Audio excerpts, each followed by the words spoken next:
Hola, hola. Este video es acerca de un Toyota Corolla que me está prendiendo cuando lo estoy encendiendo en frío.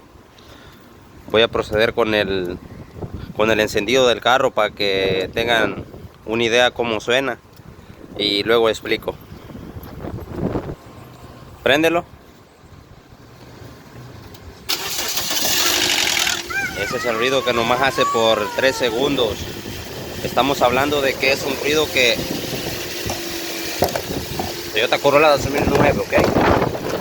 Ese ruido va a estar acá en el piñón del leva, el cual está jugando aceite, y de hecho ahorita lo llevo para el mecánico. Estaba averiguando qué podría hacer y ya con los resultados, pues como resultado obtuve que es el piñón que mueve el árbol los árboles de leva, el que carga los árboles de leva.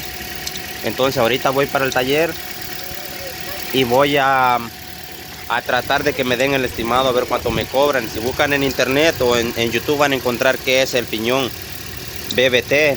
Entonces, como ya sé que ese es el problema, pues voy directamente para el taller. Así que un saludo a todos los que ven el video, y si tienen un carro como este que tenga ese problema, pues ya saben, es el piñón BBT de los árboles de leva. Así que un saludo a todos.